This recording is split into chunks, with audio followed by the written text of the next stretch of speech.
A car built by a team that spent 12 years as a national joke, driven by a man who didn't get his driver's license until he was 24. And a world championship decided by a bolt that nobody remembered to tighten. The BRM P57 has one of the strangest origin stories in Formula One history. These are 12 facts about the car that was never supposed to win. Number 12, BRM started as Britain's answer to Ferrari, and it went horribly wrong. British Racing Motors was founded in 1945 by Raymond Mays, a patriotic racing enthusiast who ran the successful ERA team before the war. His dream was to build an all-British Grand Prix car to challenge the dominant Italian teams. He gathered backing from more than 100 British companies, including Rolls-Royce, Standard Motors, and Lucas. The British public treated the project as a matter of national pride. But pride doesn't win races, engineering does. And BRM's engineering was about to become the most expensive embarrassment in British motorsport history. Number 11, the car preceding the P57 had 36,000 parts and 600 horsepower, yet it still couldn't win. Before the P57, BRM built the V16, a supercharged 1.5-liter engine pushing 600 horsepower at 12,000 revolutions per minute. Nothing in Formula One matched that specific output for nearly 30 years. On paper, it was a masterpiece. In practice, the power hit so violently that drivers struggled to stop the rear tires from spinning. Tony Rudd, the engineer who eventually saved BRM, put it simply. They had a 600 horsepower engine trying to dump all its power through tires the size of a Formula Ford. Number 10, the V16 managed only a few demonstration laps at its debut while the King of England watched. The first ever Formula One World Championship race took place at Silverstone in May 1950. King George VI and Princess Margaret attended expecting to see BRM race. Instead, cracked cylinder heads, severe overheating, and piston failures meant the car only managed a handful of demonstration laps. It never even started the race. 3 months later, at the Daily Express Trophy on the same track, a BRM finally made the starting grid. Then its driveshaft snapped before moving an inch. The field roared away, leaving the BRM sitting motionless on the starting line. Number 9. Stirling Moss literally wrote a letter refusing to drive it. After the Ulster Trophy in June 1952, where both BRM entries broke down yet again, Moss wrote directly to Raymond Mays saying he wouldn't drive the car in its current state. When the best British driver of his generation publicly refuses to get in your car, you have a massive credibility crisis. In its entire run under the original V16 formula, BRM scored a single world championship point. One lone point from a project backed by hundreds of companies and years of work. Number 8, the man who saved BRM was told he had just one season to deliver or the team would close down. By the late 1950s, BRM had burned through a decade of goodwill. Industrialist Alfred Owen, who took over in 1952, through his family firm, Rubery Owen, gave the team a clear ultimatum before the 1962 season. Win or he pulls the plug. Owen's smart move was promoting engineer Tony Rudd to full executive authority.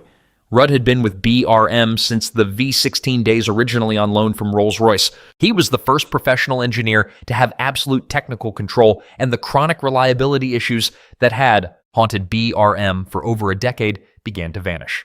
Number 7, the P57's engine put out more power than anything else on the 1962 grid. The P57 used a new V8 engine built by BRM itself. It pumped out 190 horsepower from 1498. Cubic centimeters matching or beating everything else on the grid. BRM was also the only British constructor building its own engine. Lotus Cooper, Brabham, and every other British team bought their power plants from Coventry Climax. Enzo Ferrari reportedly considered BRM the only British team worthy of real respect for exactly this reason. Number 6, the P57's driver didn't get his license until he was 24. Graham Hill wasn't born into racing. He grew up in wartime London during the Blitz, went to technical school, and became an apprentice at Smith's Instruments. In 1953, on a whim, he paid for a few laps in a Formula 3 car at Brands Hatch and was hooked instantly. He quit his job, grabbed unemployment checks, and talked his way into a mechanic's gig at a racing school. He eventually got hired by Colin Chapman at Lotus, working as a mechanic for £1 a day, and slowly convinced Chapman to let him drive. Number 5, Hill joining BRM was considered one of the worst career moves in Formula One history. After 2 scoreless seasons with Lotus, Hill left in 1960 to join BRM. He was heading to a team with a decade of failure the team Stirling Moss rejected. But nobody expected Hill to throw himself entirely into the engineering side, work alongside the mechanics, and pull the team's morale up through sheer grit. He wasn't the most naturally gifted driver out there. He He knew it, making up for it with a work ethic nobody else could match. By the time the P57 debuted at Japan in 1962, BRM was a completely different beast. Just a quick thing before we hit the top 5 on this list. Our channel data shows that over 80% of you watching right now aren't subscribed. That means you're showing up for the content, but the algorithm won't recommend our next video. If you've made it this far, you clearly care about the cars and the history behind them. Hit subscribe so you don't miss the next story. Number 4. Hill won his first championship race at Zandvoort and took 3 more that season. He claimed his maiden World Championship victory at the Dutch Grand Prix the opening round of 1962. Clark hit back with the wins in Belgium and Britain, proving this would be a season-long war. Meanwhile, Hill responded with legendary wins, conquering a rain-soaked Nürburgring, then surviving Monza on nothing but fumes, crossing the line with barely a pint of fuel left before dominating the finale in South Africa. That was 4 victories from 9 races against the grid's fastest machine. Incredible for a team facing collapse just 12 months prior. Number 3, the 1962 World Championship came down to one missing bolt. Hill's ultimate rival was Jim Clark in the Lotus 25, a revolutionary machine. Colin Chapman designed it with a monocoque chassis, a design every Formula One car uses to this day. That Lotus was faster than the BRM, but it kept breaking down.